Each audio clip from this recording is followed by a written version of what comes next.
안녕하세요. 올해 딱 30이 되는 여자입니다. 현재 동갑내긴 남자친구와 결혼 이야기가 오고 간 지 조금 되었습니다. 진행은 딱히 나가지 않고 있어요. 양가 인사를 아직 안 했기 때문입니다. 저는 저희 부모님께 남자친구를 이미 소개시켰는데 남자친구의 경우가 조금 복잡해서 말입니다. 바보 온달과 평강공주 이야기 정도는 아니겠지만 남자는 여자하기 나름이라는 말 믿고 정말 잘해보고 싶었어요. 지금은 몇 번을 생각해봐도 이게 맞는 건가 싶고 여러 고민을 하게 만듭니다. 남자친구는 저희 부모님 다음으로 저한테 잘해주는 사람이었어요. 그리고 그거 하나만 보고 결혼을 결심했고요.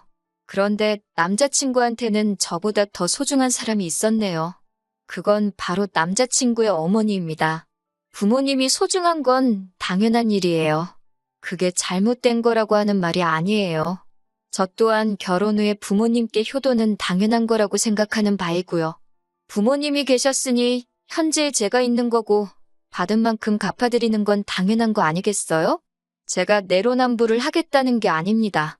하지만 남자친구 어머니의 이야기는 조금 경우가 다르거든요. 남자친구가 홀아버지 밑에서 힘들게 자랐다는 건 이미 알고 있는 사실이었는데 어머니의 이야기는 제게 먼저 해준 적이 없어요. 상처가 있는 것 같아서 꼬치꼬치 캐묻지 않았고 어렸을 때 돌아가셨겠거니 혹은 말 못할 사정이 있겠거니 하면서 넘겼어요. 궁금하지도 않았습니다. 그런데 저와 남자친구 둘 사이에 결혼 이야기가 오고 가면서 그때 처음으로 자초지종을 알게 되었습니다. 어머니는 남자친구와 남자친구의 동생이 어렸을 때 새살림 차려서 집을 나갔다고 하네요. 어려서 남자친구한테는 그게 받아들이기 힘든 큰 상처였었나 봐요. 심지어 어머님은 어디 야반도주를 해서 연락두절이 되셨던 것도 아니고 꽤나 가까이서 살고 계시기까지 했다고 합니다.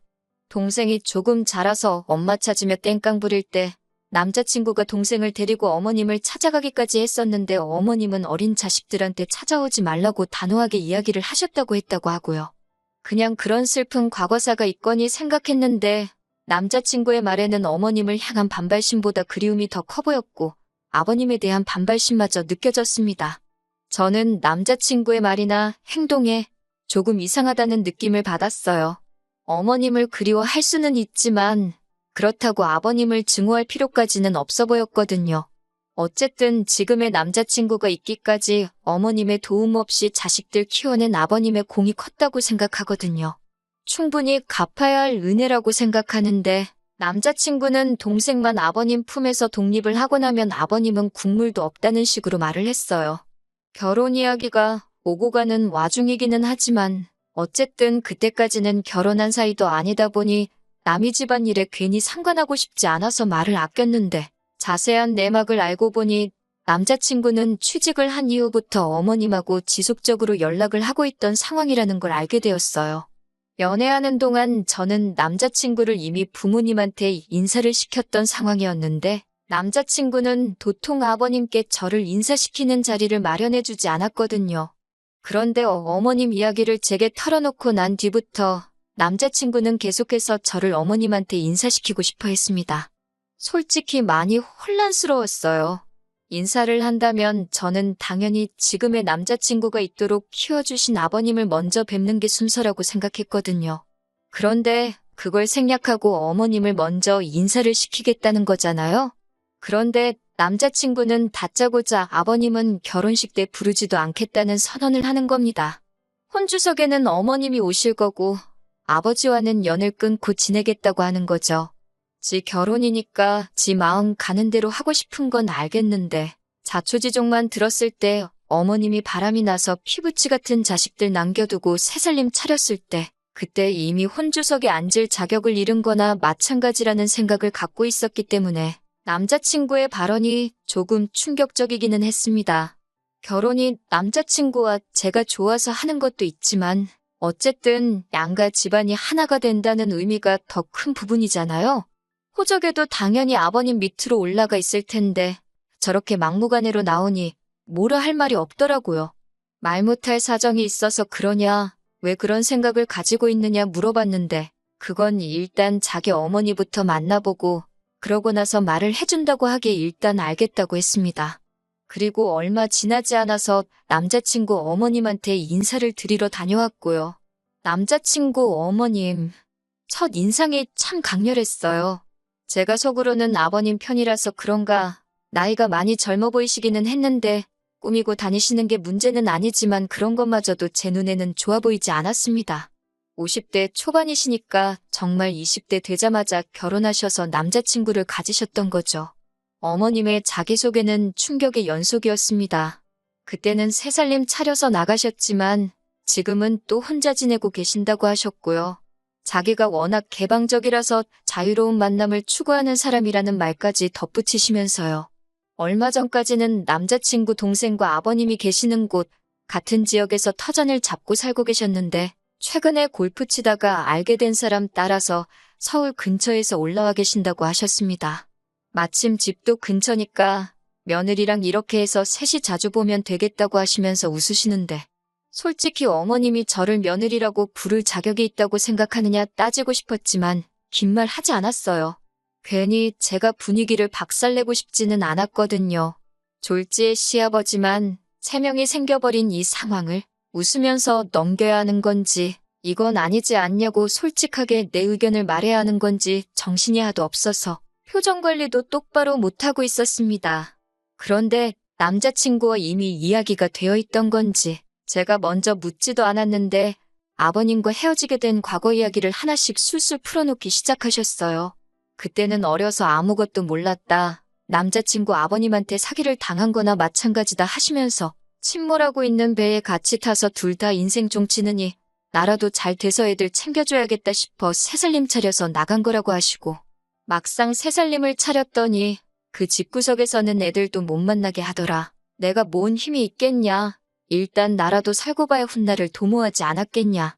그리고 이제라도 애들하고 잘 지내기 위해 그 집구석하고도 이별하고 나온 거라고 하시는데 솔직히 제 귀에는 그게 그냥 가져다 붙이는 변명거리로밖에 들리지 않고 그냥 그럴싸한 이유로 자기 합리화를 하고 있다는 생각밖에 들지 않았습니다. 어떤 상황이건 간에 핏덩이인 자식들 버리고 도망간 걸 설명할 수 없잖아요? 어떻게든 엄마 노릇을 하고 싶었는데 새살림 차린 집에서 못하게 막았으면 진작에 그 집구석을 나와서 혼자 지내시더라도 아버님과 이미 갈라섰다 하더라도 충분히 자식들과 교류하며 어느 정도 뒷바라지를 해주실 수 있던 것 아니겠어요? 그런데 그것 또한 새살림 차린 집구석에서 싫어해서 못했다는 걸로 대충 넘어가려고 하시니 한참 어린 제가 보기에도 그 모습이 좋게 보일 턱이 없었습니다. 지금 혼자 계신다는 말도 솔직히 자식들 때문에 그런 건지 아니면 재벌은 남 못 주고 밖으로 돌다가 쫓겨난 건지 아무도 모르는 이야기 아닌가요? 그런데 남자친구 취직하고 나서 연락을 해오셨던 걸 보면 제 생각에는 후자에 더 힘이 실리는 이야기 같은데 제가 아버님 대변인으로 나와서 시시비비를 가리려고 나온 자리도 아니고 그때는 어머니 사랑 못 받고 자란 남자친구가 어머니와 함께 있는 것만으로도 너무 좋아 보여서 최대한 크게 따지고 들지는 않으려고 꾹꾹 참고 있었어요. 그동안 못 받은 어머니의 사랑을 받고 싶은 건지 효자 노릇을 하고 싶은 건지 주문한 음식이 나왔는데 어머님 드시기 편하라고 돈가스를 드시기 편하게 조각조각 하나씩 썰어주고 있는 모습을 보니 안쓰럽기도 하고 화가 나기도 하고 참 오만 가지 감정이 교차하더군요. 30살 저희들한테 맛있는 거 사주신다고 데려간 곳이 집 근처 돈가스 집인 것도 조금 그렇긴 했는데 제가 계산을 하려고 했는데 기어코 당신이 계산하신다고 하신 걸 보면 어머님이 정말 상황이 좋지 않은데 어떻게든 잘 해보고 싶다는 진심이 느껴지기도 하고 그때까지는 조금 지켜보자는 생각이었어요. 식사가 끝나고 나서 어머님이 이대로 헤어지기는 아쉽다고 하시면서 당신 집에 가서 과일이라도 먹고 가라고 하시기에 따라갔습니다. 새로 만나시는 분이 있다고 해서 저는 또 새살림을 차리신 건가 싶었는데 그게 아니더라고요. 어머님은 서울에 따로 집을 가지고 계신 건 아닌 것 같았고 연립주택에 새들어 살고 계셨어요. 방 1개에 거실, 주방, 욕실 다 따로 있기는 했는데 사이즈가 그렇게 크지는 않았습니다. 골프 치다가 알게 된 사람 따라왔다는 말에 새살림 차려서 잘 지내시는가 보다 했는데 둘이서 아직 서로 알아가는 단계이다 보니 일단 급한 대로 작은 방 구해서 지내고 계신다고 하셨습니다. 그리고 그 좁아터진 집에서 과일을 먹으면서 이런저런 이야기를 나누는데 어머님께서 시커먼 속내가 잔뜩 담긴 한마디를 하시더라고요. 이렇게 셋이서 있으니까 너무 좋으시다고. 식사 자리에서는 이렇게 셋이 자주 보자고 하시던 말이 이번에는 그냥 이렇게 셋이서 알콩달콩 살아도 좋겠다고 살짝 돌려서 말을 꺼내시더라고요. 누가 들어도 우리 결혼하면 방 한 칸 내달라고 같이 사는 게 어떤지 저를 떠보려고 꺼내신 말로밖에 들리지 않았어요.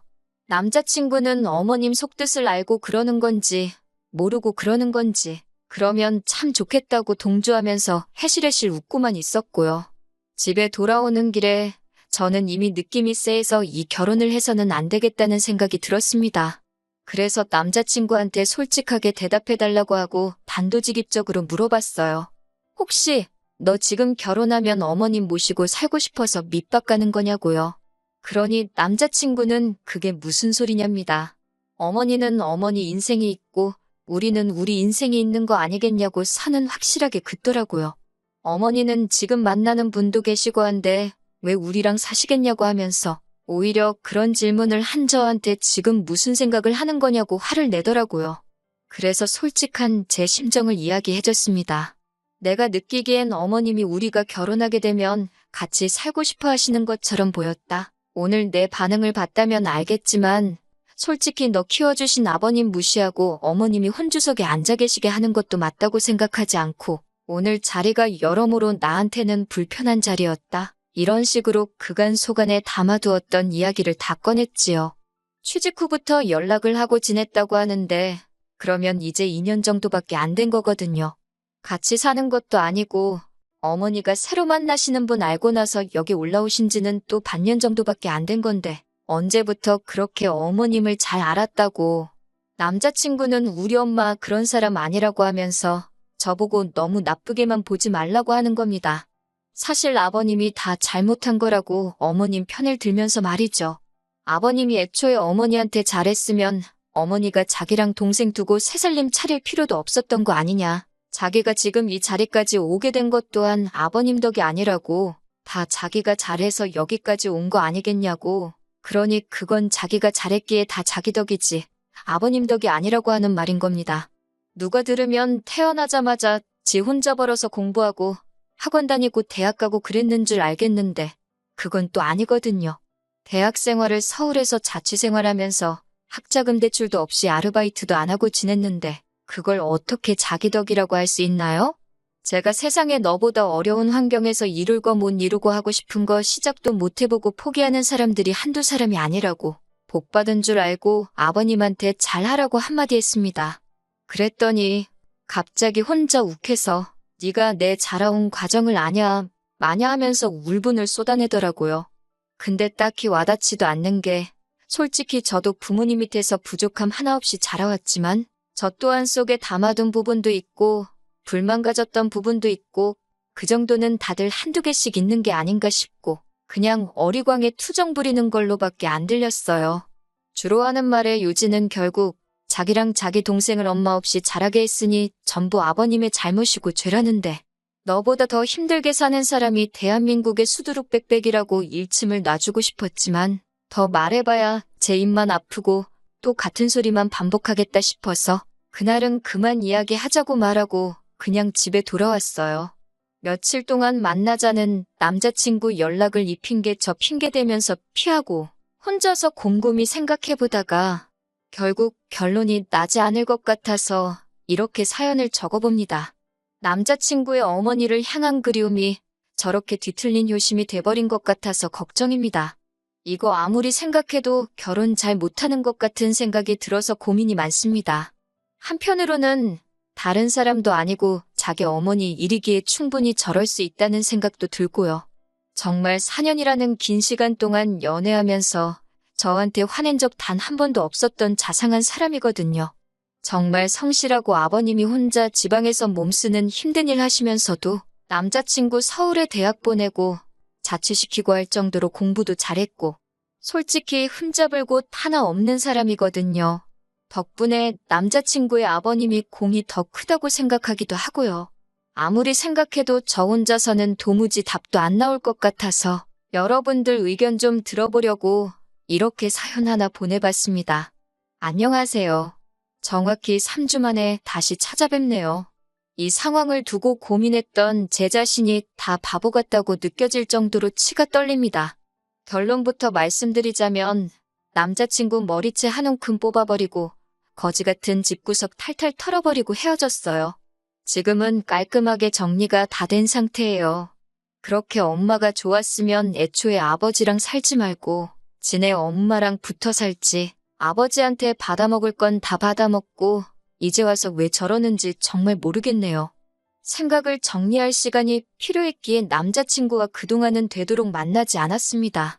그런데 남자친구도 제가 별것도 아닌 이유를 말하면서 만나는 걸 피하니까 뭔가 눈치를 챘었나 봐요. 저한테 난데없이 아버님한테 인사드리러 가자고 하는 겁니다. 저랑 만나지 않았던 동안 어머님하고 무슨 일이 있었던 건지 심경의 변화가 있었던 건지 저는 몰랐죠. 제가 아버님 쪽에 편을 들기는 했지만 그건 어머님이 너무나도 말이 안 되는 상황이었기에 그랬던 거지 실제로 만나뵌 적은 한 번도 없었거든요. 그래서 아버님을 한 번 뵙고 싶기는 했어요. 아버님이 하시는 걸 보면 남자친구가 어떤 성격을 가지고 있는지, 왜 저러고 있는지, 아버님을 왜 저렇게 싫어하는 건지 어느 정도 남자친구의 상황을 이해를 할 수 있을 거라고 생각했거든요. 그래서 남자친구를 만나 출발했습니다. 그런데 경부고속도로에서 갑자기 수원으로 차가 빠지는 겁니다. 아버님 계시는 곳은 절대 아니죠. 수원 쪽에는 어머님이 계시는 곳이거든요. 뭐 하는 거지 싶었는데 차가 익숙한 길로 접어들더니 어머님 지내시는 집으로 가더군요. 남자친구한테 지금 뭐 하는 거냐 했더니 가보면 안다고 하는 거예요. 집에 들어가니 아버님은 당연히 없고 어머님만 계셨고요. 남자친구한테 작은 목소리로 이게 뭐 하는 거냐고 한마디 했더니 기다리라고만 하는 겁니다. 어머님은 음식 준비에 한참이셨고요. 그 모습을 보니까 5만 가지 생각이 다 들었네요. 아버님이 이 집으로 오시기로 했나 싶기도 하고 어머님은 저희 보고 음식 좀 도와달라고 하시는 겁니다. 거실 한편에 교자상도 펴져 있고 준비하고 계시던 음식을 봐도 대충이 북어포니에서 있는 게 앞만 봐도 식사 때문에 준비하시는 건 아닌 것 같고 제사상이 아닌가 싶었습니다. 그런데 조금 혼란스러웠던 게 두 분이 이혼하신 거잖아요? 그러면 제사를 지낼 이유가 없지 않나 싶었어요. 어머님 쪽에서 남자 형제가 없어서 제사를 어머님이 가져오신 건가? 그런 생각까지 했습니다. 어머님 혼자 하기에는 음식이 많기도 했지만 저한테 사전에 아무런 말도 없이 음식 준비를 시키는 게 기분이 썩 좋지만은 않았어요. 그런데 어머님은 저보고 잘 보고 배우라고 하면서 앞으로는 다 제가 해야 할 일이라고 하시는 겁니다. 아직 결혼이 확정된 상황도 아닌데 솔직히 왜 저러시나 싶었어요. 그래도 아버님이 오신다니 별말 안 하고 준비하는 것부터 상 차리는 것까지 끝까지 도왔습니다. 저희 집도 제사를 지내기 때문에 제사 지내는 것 자체가 문제라고 생각해 본 적은 없었거든요. 준비가 다 끝나고 어머님이 어디에 전화를 하시니 얼마 안 있어서 문이 열리는 소리가 들리더라고요. 아버님이 들어오셨고 남자친구가 오셨어요? 아버지? 하고 살갑게 맞이하는데 속으로 했습니다. 앞으로 평생 얼굴도 안 보고 살 것처럼 아주 이빨을 드러내놓고 있던 모습과는 다르게 외투도 직접 받아서 옷걸이에 걸어주고 너무 잘했기 때문이에요. 무뚝뚝하신 성격인지 저한테는 살짝 목례만 하고 들어오시자마자 준비되어 있는 제사상의 향을 피우시더군요. 남자친구가 옆에서 술 한 잔 따르고 저를 올리시더니 그 다음에는 다 같이 절을 하자고 해서 얼떨결에 저도 절을 해버리고 말았어요. 그리고는 이게 맞나 싶어서 저는 실례하겠습니다 하고 밖에 나가 있었습니다.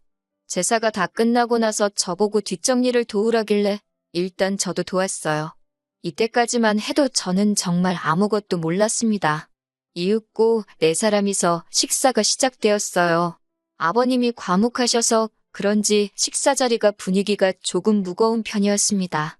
아버님이 앞에 계시면 저렇게 찍소리도 못할 거면서 뭘 그렇게 아버님이 싫다고 이를 갈고 그랬는지 싶었습니다. 오고 가는 말이 하나도 없다 보니 제가 아버님 말씀 많이 들었다고 저희가 내려가도 됐는데 여기까지 오시느라 힘드셨겠다고 한마디 했어요. 그랬더니 아버님이 조금 당황스러운 눈빛을 하시면서 어머님을 쳐다보시는 거예요. 그리고 이어진 설명에 정말 저는 두 손 두 발 다 들고 결혼은 물론이고 남자친구와의 관계를 정리해버리게 되었습니다. 온갖 근엄한 척을 다 하던 그 사람은 아버님이 아니었던 겁니다. 어머님 세인이라던 그 사람이었던 거예요. 이때는 이미 상황을 정리해보고 화를 참고 그런 수준의 문제가 아니었습니다. 열이 확 오르더라고요. 남자친구한테 대체 이게 무슨 상황인 거냐고 물으니 남자친구는 대수롭지 않게 뭐가 문제냐는 듯 아버지께 저를 인사시킨다고 하지 않았냐 하면서 당당하게 나오더군요. 저게 니네 엄마 세인이지 어떻게 아버지냐고 했더니 저보고 말 조심하라고 하더군요. 앞으로 지한테 아버지는 저 사람 한 분뿐이라나요. 어머님한테 3주 전만 해도 알아가는 단계라고 했는데 벌써 결혼까지 다 하신 거냐고 물어보니 그건 또 아니랍니다. 아직 그 남자 쪽에서 이혼을 하지 않았다고. 그 말을 들으니 화가 나는 걸 떠나서 어처구니가 없더군요.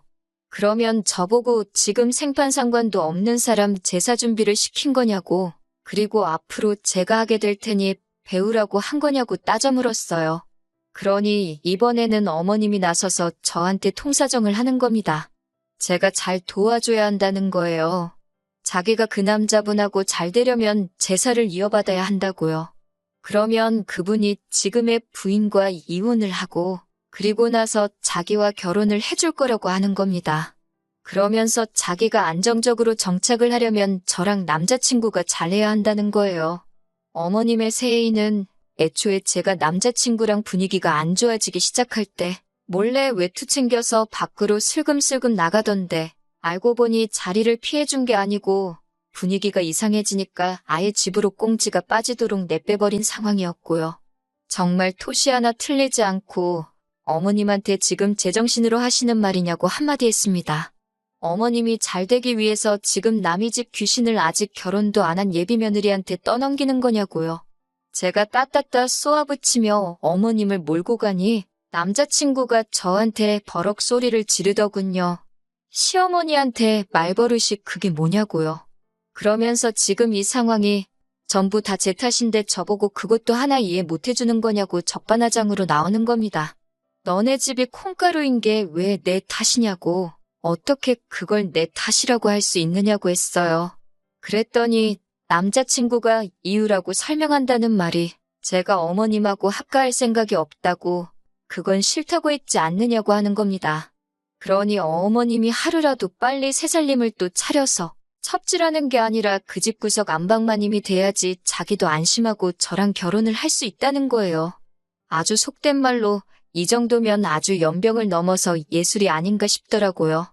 그대로 남자친구 머리를 한 움큼 집어서 겨우 나랑 이 꼴 보자고 여태껏 키워준 아버지 은혜도 저버리고 자식들 버리고 집 나가버린 어머니를 택한 거냐고 고래고래 소리를 질렀습니다. 머리채를 잡힌 남자친구가 이리저리 흔들리다가 바닥에 철푸덕하고 쓰러졌는데 제 손에 남자친구 머리카락이 한 움큼 잡혀있더라고요.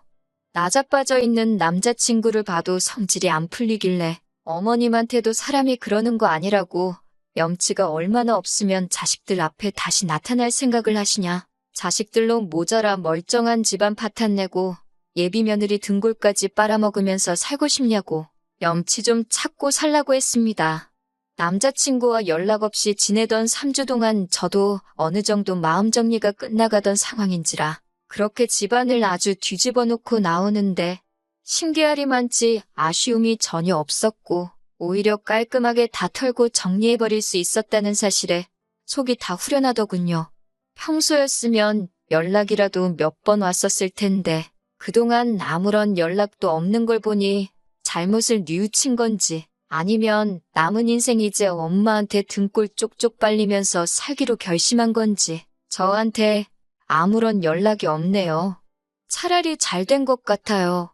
4년 연애한 시간이 허송세월로 느껴질 만큼 허무하지만 오히려 제가 정리 못하고 이 관계를 질질 끌고 갔다면 아마 저도 화병 때문에 제명에 못 살았을 겁니다. 더 더러운 꼴 보기 전에 빠른 결심을 한 게 잘했다 싶어요. 한편으로는 제가 그동안 엄청 착하게 살아왔나 싶기도 하고 어머님한테 고마운 부분도 있기도 해요. 괜히 저랑 남자친구가 결혼하고 나서 남자친구 앞에 나타났다면 그건 그거대로 더 큰일이었을 테니까요. 깔끔하게 결혼 이야기 오고 가기도 전에 정리할 수 있는 계기를 주셔서 말입니다. 어떻게 보면 지옥 불구덩이에 발을 담그기 전에 하늘이 제게 기회를 주신 게 아닌가 하는 생각마저 들어요.